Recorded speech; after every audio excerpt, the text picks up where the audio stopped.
Let's go through a couple of foreign policy issues. McCain says if you had your way, the U.S. would surrender in Iraq. He wants victory. If I'd had my way, we would not have gone into Iraq in the first place. But what about now? I think it was a huge strategic blunder. And I think the American people are smart enough to understand that a phased withdrawal, where we're as careful getting out as we were careless getting in, that puts pressure on the Iraqis to stand up and take seriously their obligations to arrive at a political accommodation, at the same time as we are doubling down on diplomacy in the surrounding region, not just Saudi Arabia, Turkey, and Jordan, but also Syria and Iran.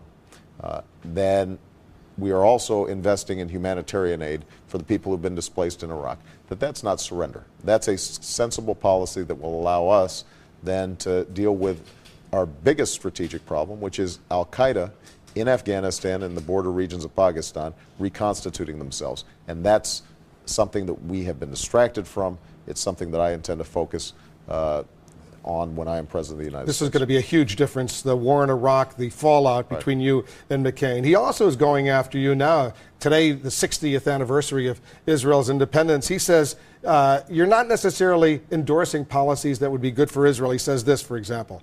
I think it's very clear who Hamas wants to be the next president of the United States. I think that people should understand that I will be Hamas's worst nightmare. If Senator Obama is favored by Hamas, I think people can make judgments accordingly. Yeah, this is offensive. And I think it's disappointing because John McCain always says, well, I'm not going to run that kind of politics.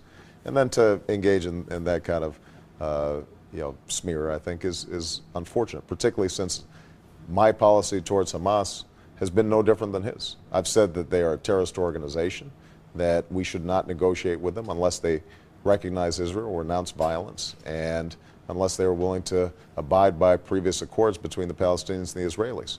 And so for him to toss out comments like that, I think is an example of him losing his bearings as he pursues this nomination. We don't need name calling in this debate. What we're going to need is to have a serious conversation about how do we keep nuclear weapons out of the hands of the Iranian regime. How do we broker a peace deal between the Israelis and the Palestinians that allows both sides to benefit? Israel assuring its security and its status as a Jewish state, the Palestinians able to have a contiguous, functioning state where their people can prosper.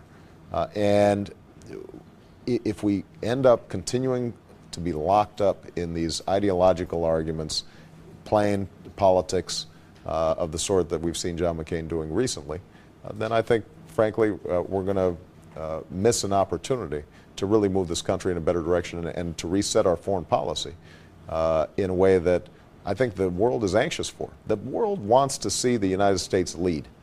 They've been disappointed and disillusioned over the last 7, 8 years, but I think there is still a sense everywhere I go that, if the United States regains its sense of who it is and our values and our ideals, that we will continue to set the tone for creating a more peaceful and prosperous world. I want to move on, but on this 60th anniversary of Israel, what does Israel mean to you?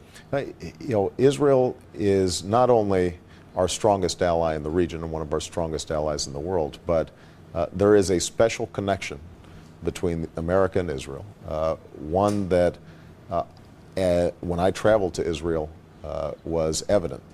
Not only do we share so much in terms of common culture, not only is it the site of so much of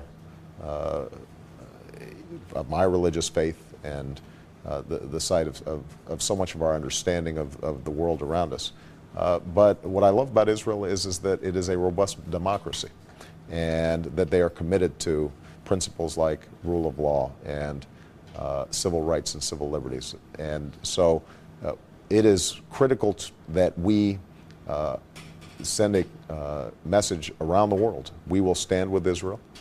We want them around not just for 60 years, but for 600 years. And when I'm President of the United States, they will have an unwavering ally in me. We asked our viewers to send us in some questions, and we got thousands of responses, as you can only imagine. I got a couple. I just want you to watch one of those and get your reaction. A lot of people ask this basic question.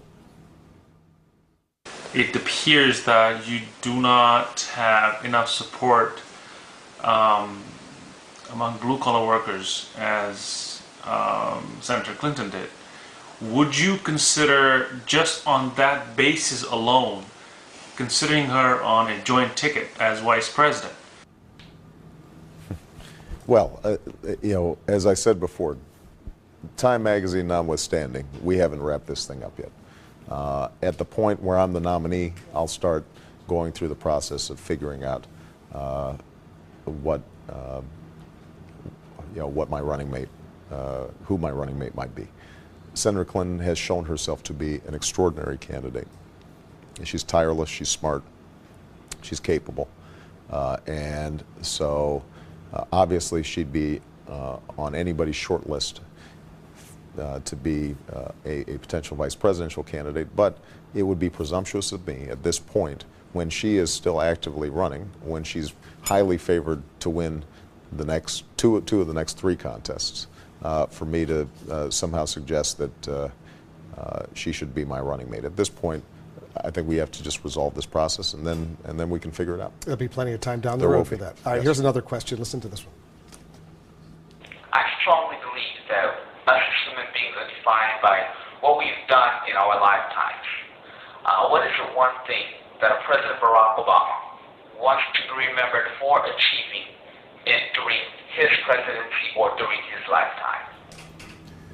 Well, we've got a lot of jobs before us, but the most important thing I think I could achieve, you know, if I'm looking back 8 years from now, and I am fortunate enough to have been the president, is that we were able to navigate our way through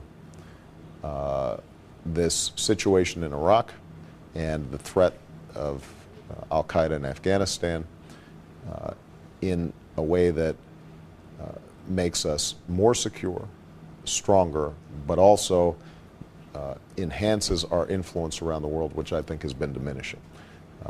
I think the way we have run this war in Iraq has lessened our ability to move our allies. It has led us to ignore the critical needs for us to focus on a sound energy policy in this country. It has left us unable to lead on critical global issues like global warming. And it's led us to neglect what ultimately is the most important thing to keeping America safe, and that is having an economy that is the envy of the world and that gives us the resources and the power to project ourselves around the world. If China ends up becoming the economic powerhouse of this century, then their military will ultimately match up with that economic power. So part of resetting our foreign policy has to include understanding that there are Americans out there who are struggling. They want to succeed. They want to get a college education. They want to be scientists. They want to be on the cutting edge of clean energy. They want to be on the cutting edge of biotech. But we're going to have to make some investments and ensure that the dynamism and the innovation of the American people is released. It's very hard for us to do that when we're spending close to $200 billion a year in other countries, rebuilding those countries instead of focusing on making ourselves strong. We're out of time, but a quick question on this Mother's Day weekend. Your mother raised you. She was on food stamps at one point, a single mother. If she were alive today and she saw where you have reached, the point that you have reached right now, what would she say to you? She'd say, don't let it get to your head. Just keep on working hard. But I think she'd be pretty proud. Everything that I am, I owe to her. She was the kindest, most generous person I ever met. And her values and her integrity still guide me. She's somebody who when I'm confronted with difficult choices, I have to ask myself, what would she expect of me? And I think that's usually a good guidepost. Now, I've got to say that the mother that counts most in my life at the moment is Michelle, who, through a very difficult process, continues to raise two of the best daughters that anybody would ever want. And she's out in the campaign trail at the same time and keeping me straight. So happy Mother's Day to her as well. And a happy Mother's Day to all the mothers out there. Absolutely. Hey, Senator, thanks very much for coming in. Thank you, Wolf. I enjoyed it.